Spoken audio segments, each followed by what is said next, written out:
Digital Gods, a short story by Ken Robinson.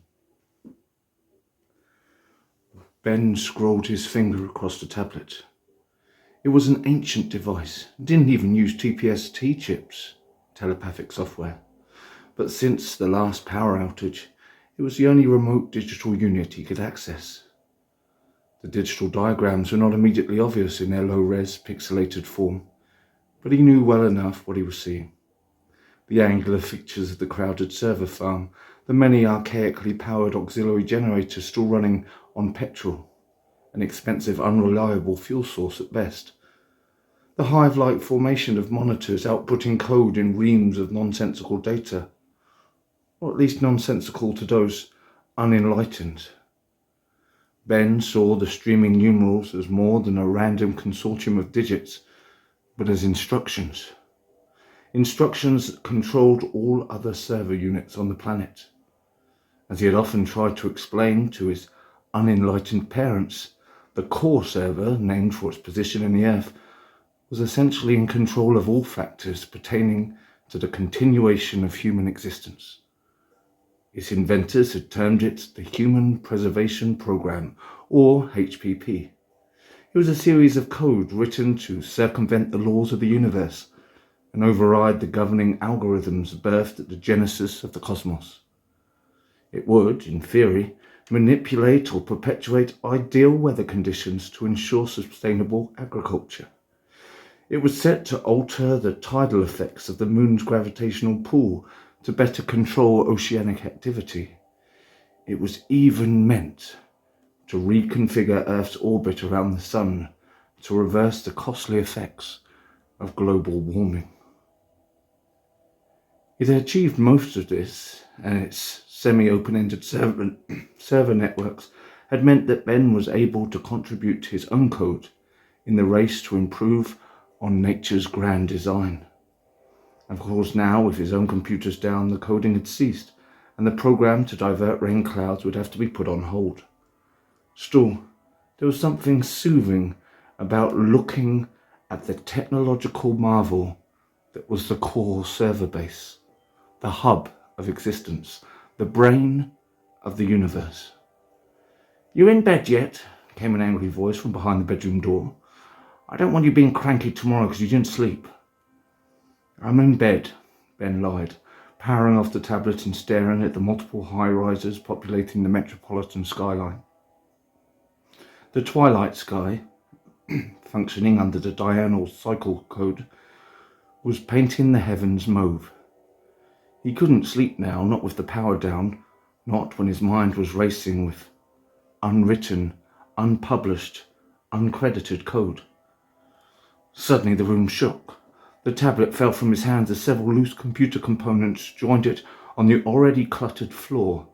Mum burst in, her complexion as white as the light that now appeared beaming through the window.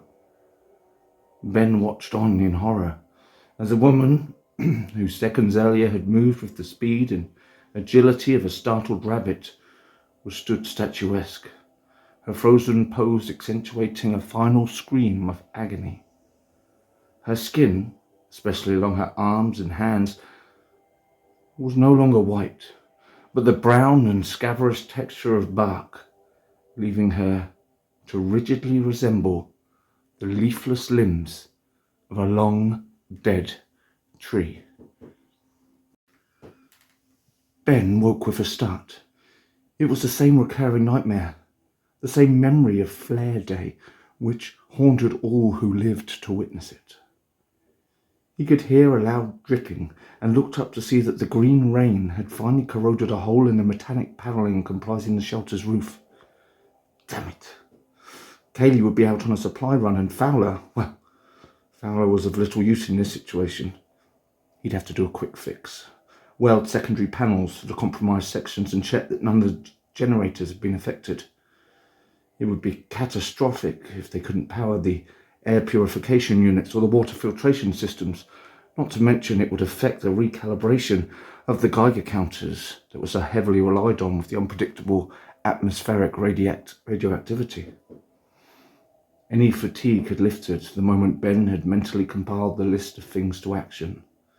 The rain was definitely heavier now, and debatably more acidic. It seemed to hiss as it hit the shelter floor and continued through the very crust of the earth. It would of course be worse for those who were outside. Kaylee would have found shelter, but there was no such protection for the rooted. Ben ran across to one of the quadruplicated window panes and stared out at the forested stretch before him. It would be easy to mistake the numerous spindly boughs and gnarled limbs as nothing but ruined forestry, but each narrow trunk, rooted permanently to the ground, was once a living, breathing person. And the one closest to the shelter's entrance was none other than his mother, moved and planted here at her own request. The solar flare had been fast and purposeful. It had turned all whose aged skin was too old, too compromised to resist the sun's burning attack that fateful day, into things resembling burned husks, or, as they were later termed, the rooted.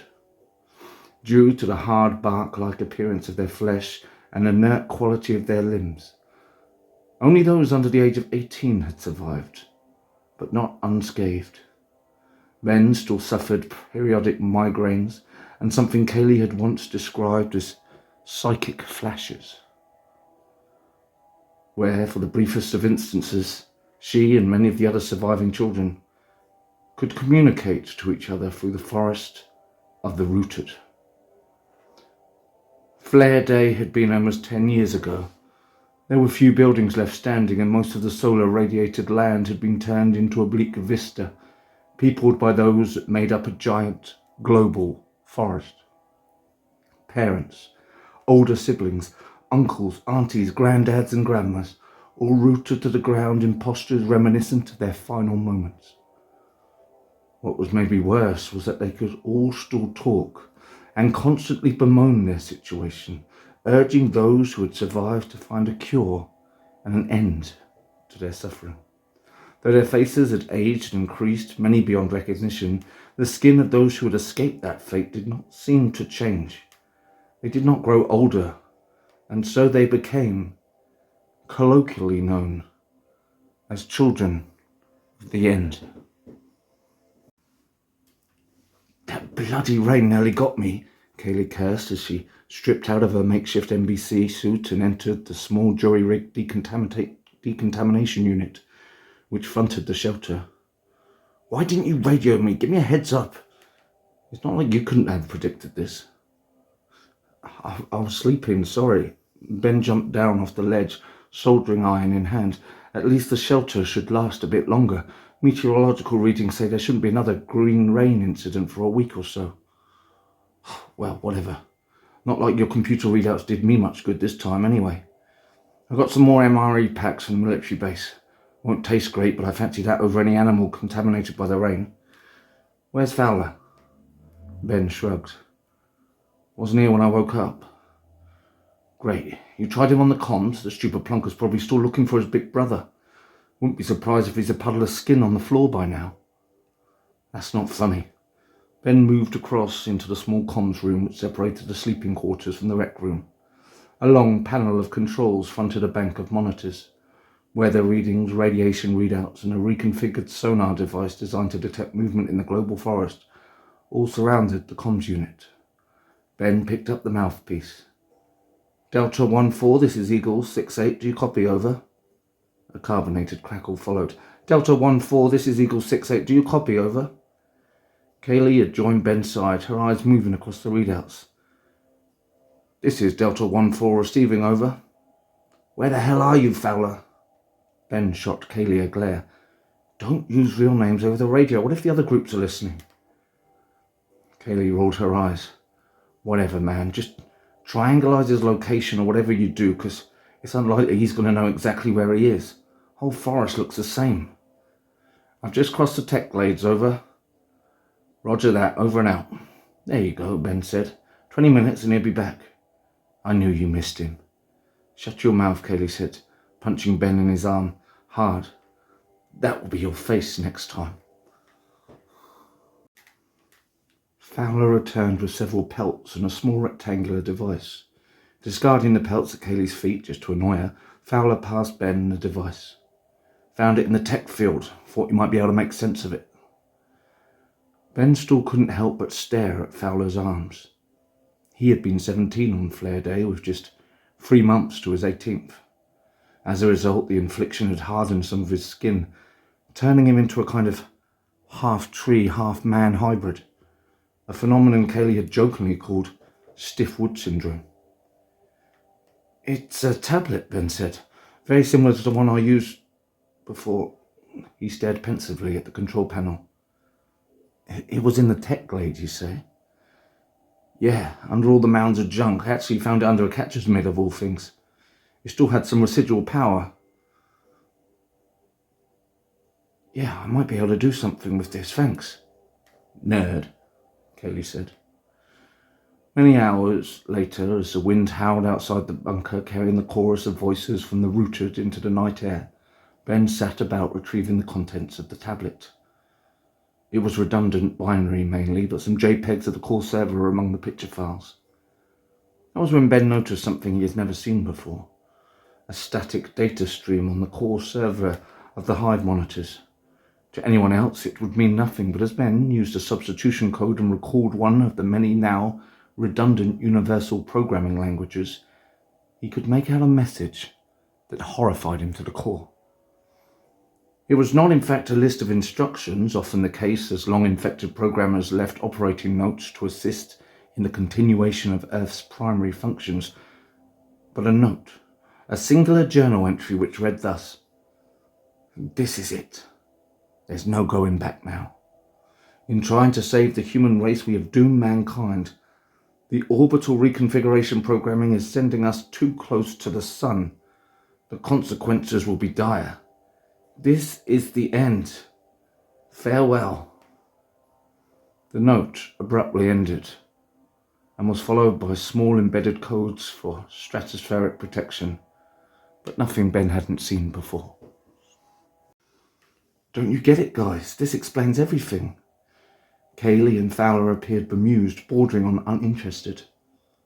"So what if it does?" Kaylee asked. "Not like we can do anything about it now." Fowler seemed to agree with her sentiment as he scratched at his hardened skin. "Just accept what is done. It's easier that way." "But don't you see, the problem has been isolated. That means the next stage is a solution." Noticing that he still had the floor, Ben continued, "If I can find the core server unit and rewrite the orbital codes, I could steer the planet away from the sun. It would alter the strange weather. It could even..." "What?" Fowler asked, suddenly sounding interested. "It could reverse what happened to our loved ones. In the right conditions, it might reverse the inflictions and bring them back." Even Kaylee couldn't ignore this startling revelation. If Ben was right, then perhaps her own mother and Fowler's brother, not to mention countless others, could be returned to the world of the living. Flare Day had been thought of as the apocalypse, as the end. Perhaps it didn't have to be. Perhaps there was an epilogue to all of this. Fowler filled up a gas can with treated deionized water, whilst Kaylee stitched any loose seams in the NBC suits. They wasted no time in rationing the MRE supplies for a long journey, dividing the ration packs into their heavily modified satchels. Ben headed outside and spoke with his mum, this time confidently assuring her that he had an answer. Respirators and masks packed, Geiger counters reconfigured and strapped to their hips, alongside an assortment of medkits, bladed weapons and trekking systems in case they got separated. And they were ready to set off. Even while they were speaking, Ben had explained his theories on the position of the core server unit. It would be in a centralized location, with an entrance obviously accessible on the surface, so it would not be at sea, and by his calculations it would be located in what used to be geographically known as the United States of America, Washington to be precise, right where the White House used to stand. Ben's mum looked as if she were going to tear up at the news that this could all be reversed. Her eyes leaked a fluid, not clear but red and viscous, trailing down her oaken front into the irradiated earth below. Even Kaylee, usually against anything which made her think of the event, was in high spirits. They knew that at least they had a week's window before another deluge of the green rain, and judging by the other charts, they were not going to encounter any sun flashes, which occurred when the remnants of the programmed cloud cover dispersed in areas where the ozone layering was also depleted. Kaylee knew the area at least for the initial leg of their journey, whilst digital maps that Ben had programmed to update in real time would show some kind of lay of the land, even if it were merely rudimentary topographical data. The air was cold the morning they left. The group, all helmeted at this point, communicated through a radio system, using the call signs where possible. The hardened soil underfoot crunched as they collectively passed the sporadic copses of rooted and headed to where the city had once stood. It was an awe-inspiring sight, even on the 100th time. Subsumed masonry littered the eviscerated tarmac. Downed phone lines crossed streets strewn with vehicular carnage. The cars were all stripped anatomical, engine blocks stolen, petrol siphoned, and wheels long gone. Other children had been here, their survival instincts leading them to loot and pillage, to raid and ransack, smash storefronts with dismantled awnings margin the business district, whilst pubs and clubs had been left in smouldering mounds of rubble. Kaylee stopped. She clutched her forehead. Ben knew exactly what this meant. "What do you see?" he asked as he saw her wincing with the pain of the telepathic revelation. "Up ahead. There's a crew of them lying in wait. They haven't seen us yet. At least I don't think." "Then let's take another route," Fowler said, pointing down an alley containing the burned-out remains of numerous restaurant wheelie bins. They then ran through into another district where raised office blocks formed a sequence of brick obstacles and blockades. "Great," Kaylee remarked. "Just what we need." "It's fine," Ben said, staring at a row of the rooted, poking out of the rubble like paralysed spirits.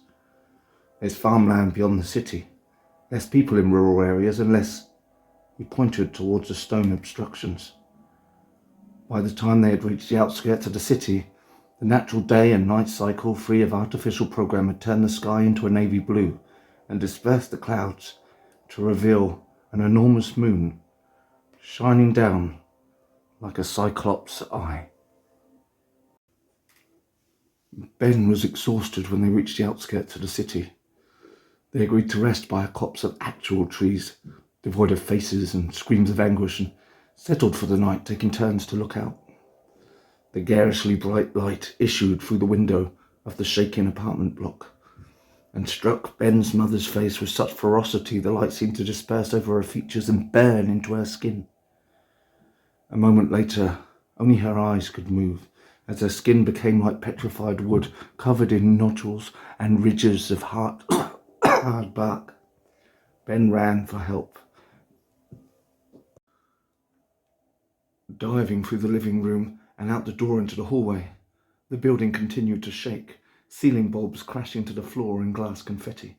A girl ran into the hall as well.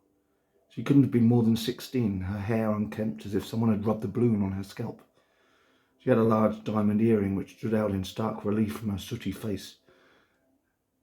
As she sped past Ben, he noticed she was wearing a t-shirt with a horrifically maimed Raggedy Ann doll skewered on a pike. "Hey, wait up," Ben cried.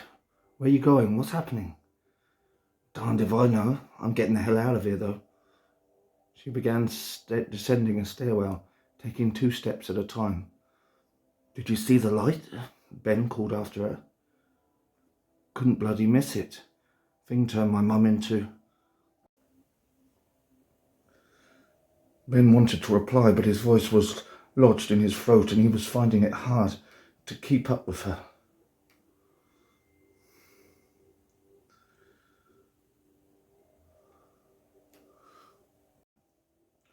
When he could at last speak, he said, "Are you sure it's even safe outside? I mean, maybe we could wait here, wait for help." "You do you," she replied curtly, "but I ain't sticking around. Whatever that was could get us next." "What's your name?" Ben asked between rapid inhalations. "Does it matter?"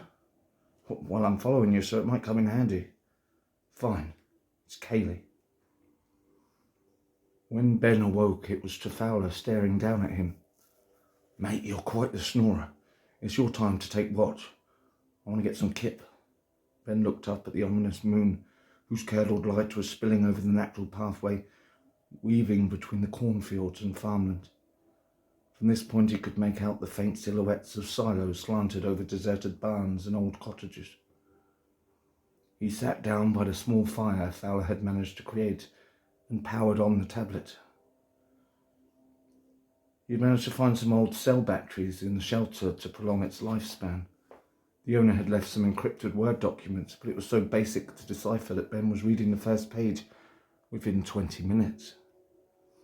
It was a survivor account, another child's rendition of events.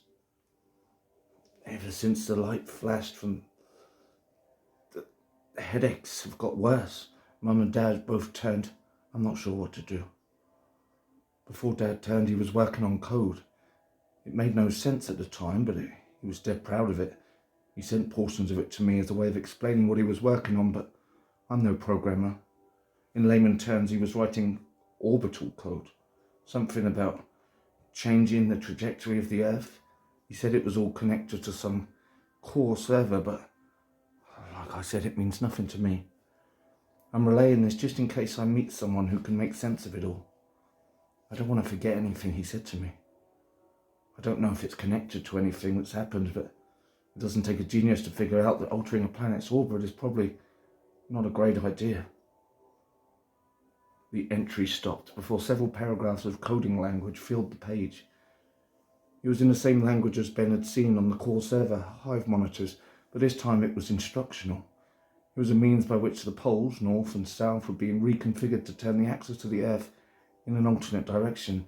The processing power involved was immense, but judging by the events of Flare Day, maybe this had all been a success, if success was the right word. Kaylee came over to sit by the fire. Go on, get some rest, she said. Sun up in 3 hours. Somehow, though she was telling him what to do, which was not out of the ordinary, her tone was calm, almost comforting. The wind had picked up the next day, blowing the dirt from the road into the air in thick clouds.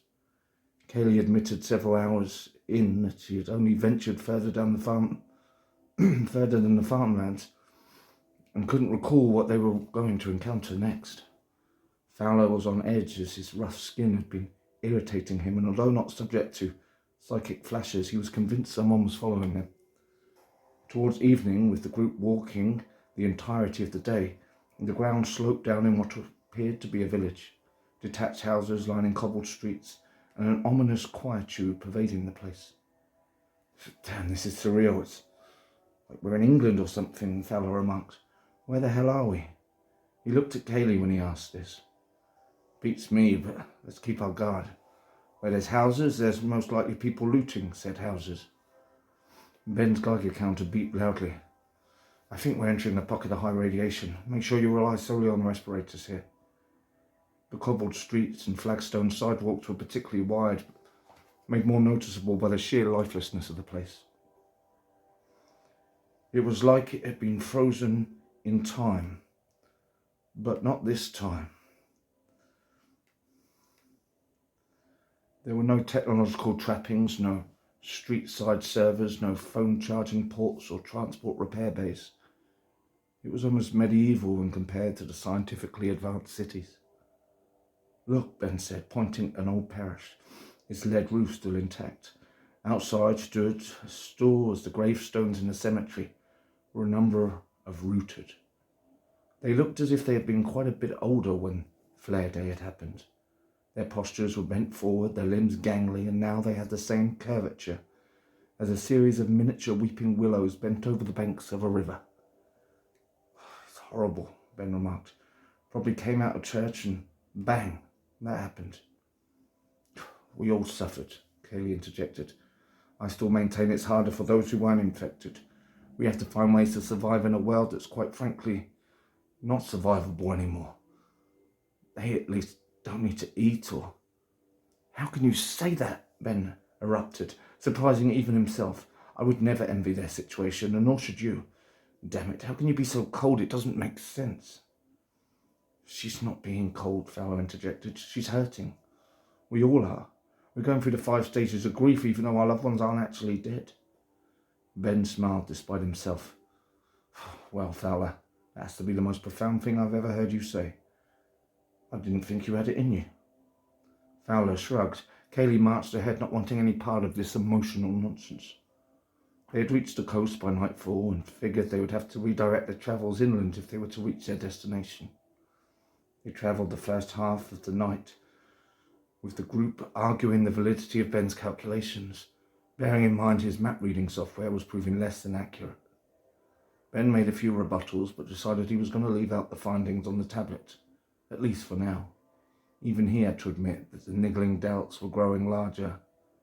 Was this a futile mission, or could something really be done about all of this? Ben's mum's face seemed to fold in on itself as a white light hit it. Ben ran through the living room and out of the hallway, stopping only when a girl ran past, her hair scruffy and tangled. He followed, calling after her until they reached outside, and was simultaneously blinded by the glaring light. When their vision returned, they could make out the full scale of the carnage. Most of the surrounding buildings had toppled to the ground, thick dust clouds spiraling out of the rubble. The usual bleeping car horns had ceased, with all the vehicles' occupants frozen in poses of fear and confusion. Where now? Ben asked. It's not like I have this figured out. You probably know the city better than me. My mum only moved with me last year to get away from my dad. Ben looked across the street, trying to figure out where they would go, how they would get there, and what they would do once they did. It was a chaotic train of thought that was interrupted by a loud wailing. It's coming from that car, Kaylee said, pointing to one of the smoking vehicles on furthest lane. Ben instinctively ran over. There were 2 people seated in the front. One had been transformed completely and was merely folded forward onto the dashboard like a crash dummy. The second, however, was very much alive, but something stood out. His arms were covered with the same bark-like growths. It was quite a relief for Ben not to be woken up by the remainder of that night. Fowler and Kaylee had stayed up, arguing on the existence of God and where all of this fit into the biblical accounts of the universe. Both Fowler and Kaylee had only been given sparse accounts in the text during history lessons in school. It was common knowledge that all Bibles were burnt in 2538 AD during the Triple Sixer Revolution and the forming of a one-world government. Historians have maintained that the Tech Age followed this, with humans taking things into their own hands. Kaylee had argued that if God still existed, then he would have intervened, whilst Fowler, in one of his rare moments of intellectual debate, claimed that God was letting everyone see the consequences of their actions. This was some kind of karmic justice for playing at being something that they had no right to be. When Ben was involved in the conversation the next morning, he decided to reserve judgment in favour of a peaceful day. He knew the road would be long, and that though they were still relatively early into their journey, they were already becoming sick with the dehydrated rations and the tasteless water. As they re-entered the built-up areas, more of the rooted showed themselves between the detritus of fallen high-rises. "Help us, children, help us." It was hard to ignore their pleas for help, but it necessary if they were to continue their mission successfully. They covered around 20 miles a day, resting for 6 hours a night and hitting the road again in the early morning hours. It was cooler in the morning and less likely they were going to meet any more kids. It seemed for the most part the children of other areas all held the same infantile fear of the dark, something they just never grew out of. Ben admittedly still found it very unsettling, but whenever he was worried he would clasp the hilt of his bladed weapon, ready to draw it out at a moment's notice. The days were uneventful until the green rain appeared and sent the party running for cover. It pelted down, hitting the stone eaves above them and eroding the concrete below. They reluctantly huddled together in a narrow doorway of what may have been a high-rise.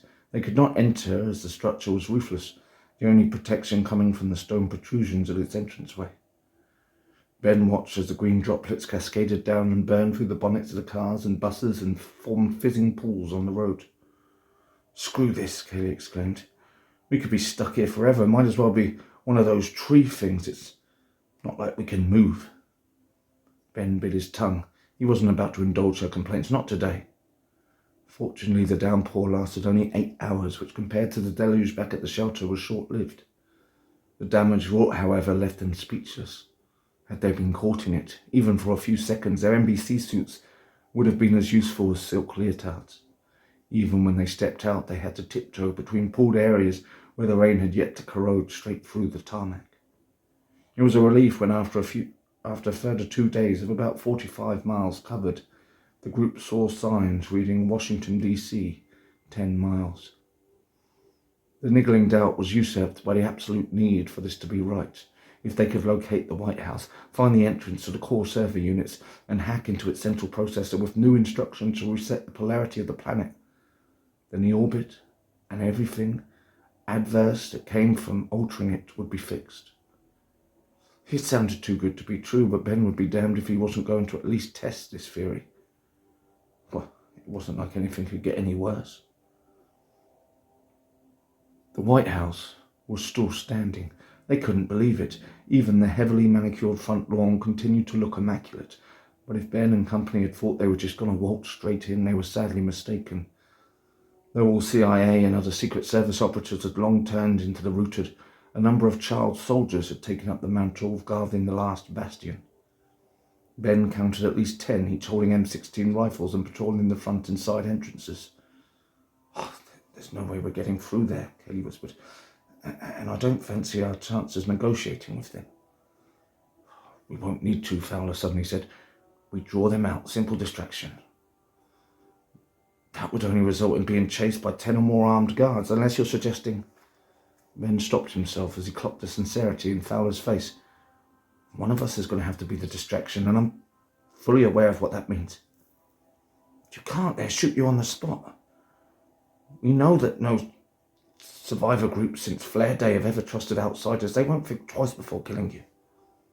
But it will give you and Ben time to get in unseen time. This is bigger than us. It always has been. Sure, I want to find my brother. I want to see him well again, but in order for him to even get well, for your mum, Ben, and yours, Kaylee, I need to do this. Think of it as my calling." There were tears in his eyes, though he was making the effort to smile. "Anyway, try living life as a half-tree, half-wood. Hardwood syndrome, hey, Kaylee?" "Don't do this, Fowler. We'll work out another way." "Give it a little time. Ben's smarter than both of us. He'll figure it out." Ben surveyed the grounds. Although it looked as if the guards all followed rigidly set routes, they had all areas covered. There was no getting through. As if he could read Ben's dismay, Fowler shot from their crouched positions and ran head-on towards the patrolling guards. Kaylee went to follow, but Ben pulled her back harshly, his voice now slightly above a whisper. "If you reveal yourself now, then this would have been for nothing." As he spoke, there was the sound of rapid gunfire and screams cut short. Ben was forced to hold Kaylee's wrist tightly and pull her towards the perimeter fencing. The guards had descended upon the perceived intruder, and as hoped had not noticed them breaching the outer defences and heading towards the rear of the building. Kaylee's cloying sobs were much louder now the gunfire had ceased. She was shaking so badly she could barely stand. He didn't have to do that. He didn't have to do that," she sobbed. "Why the hell didn't you think of another way? There had to be another way. There had to be." Ben picked at the lock with the tip of his bladed weapon and to his utter surprise managed to unlock one of the doors. Dragging Kaylee inside, he closed it firmly. "There may be more guards inside. You need to stay quiet." She removed her NBC suit helmet and revealed that same tangled, unkempt hair Ben had seen on Flare Day. But unlike the cold and resilient look she had back then, her cheeks were shiny with tears and lips quivered as if they were being cruelly manipulated by an outside force. "I'm sorry, Kaylee, I really am. He was a good guy." He was more than that," she cried. "He was my..." Her voice was again lost to uncontrollable sobs. They did not move for quite some time.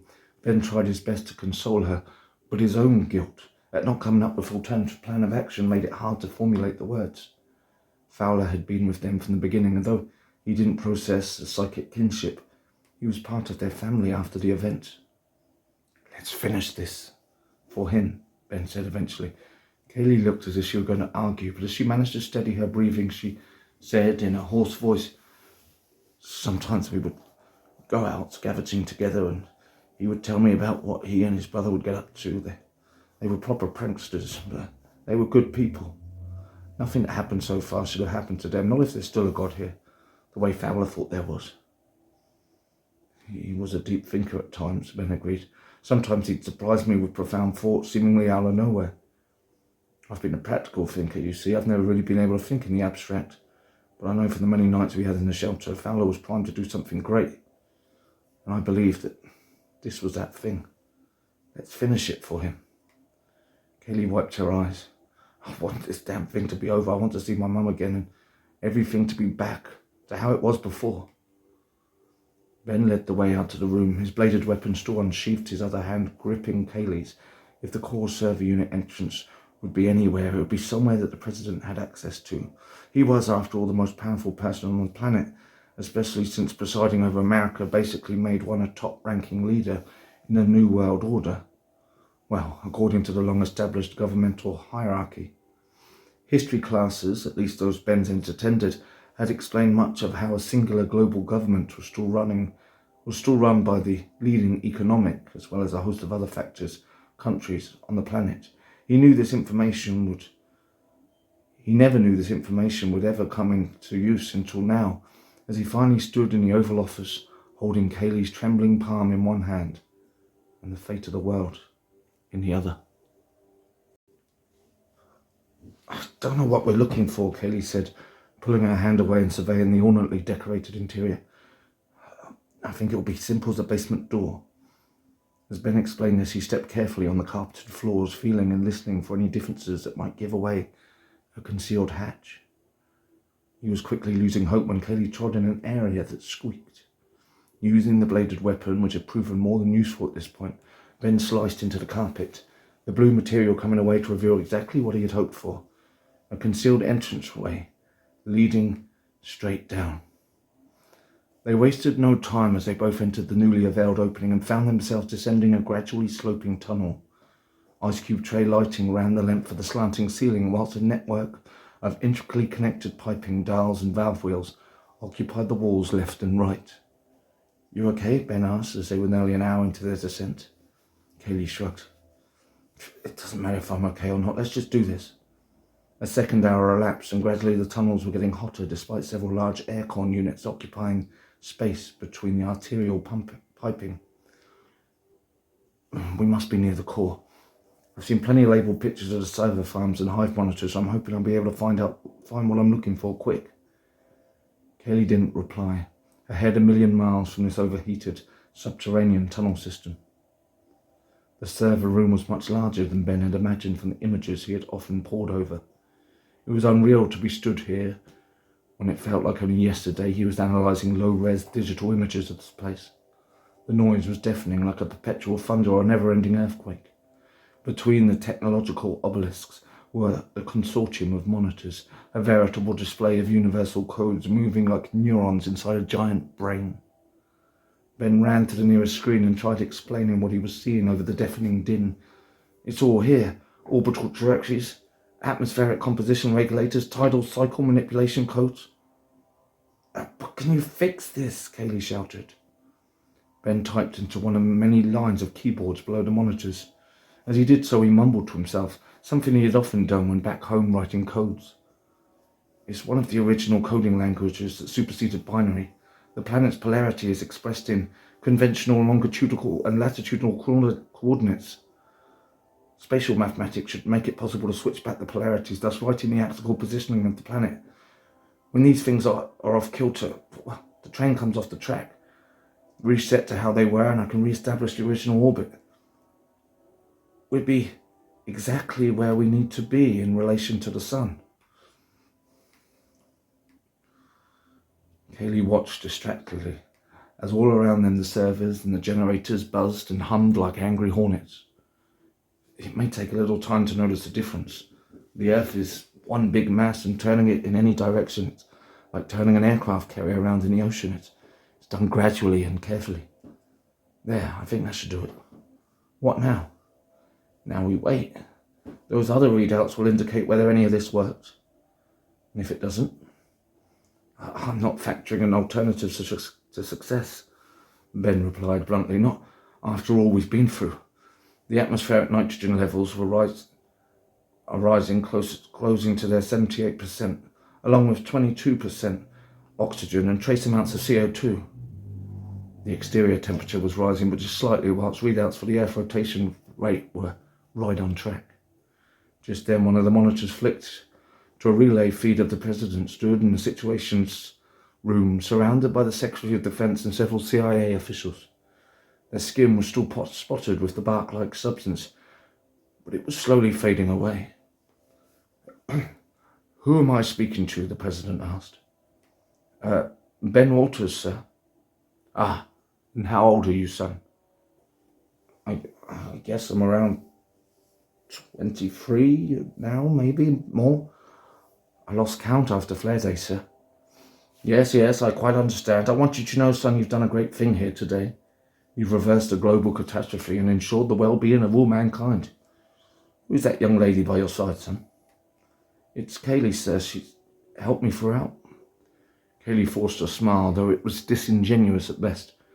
Son, I think you can agree that playing digital gods has taught us a very valuable lesson. Ben nodded solemnly. That our next orbital reconfiguration program should be headed by you, son, a true coding genius. Think of it, son. This planet no longer orbiting the sun, but joining the moons of Saturn. Just think of the possibilities.